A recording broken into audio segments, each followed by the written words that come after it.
How to verify Apple Pay on Navy Federal app. Today, I'll show you how to verify Apple Pay on the Navy Federal app step by step. If you're having trouble getting into your Navy Federal card working with Apple Pay, this guide will help. So let's get started. Before verifying, make sure your Navy Federal card is added to Apple Pay.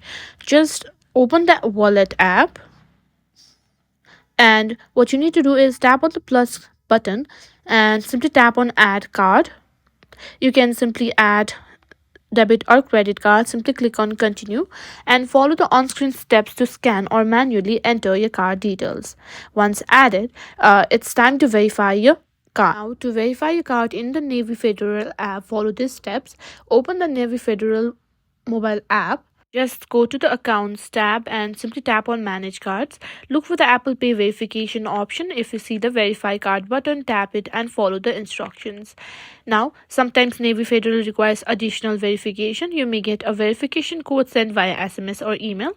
And once you've done that, you're all set to verify Apple Pay on the Navy Federal app.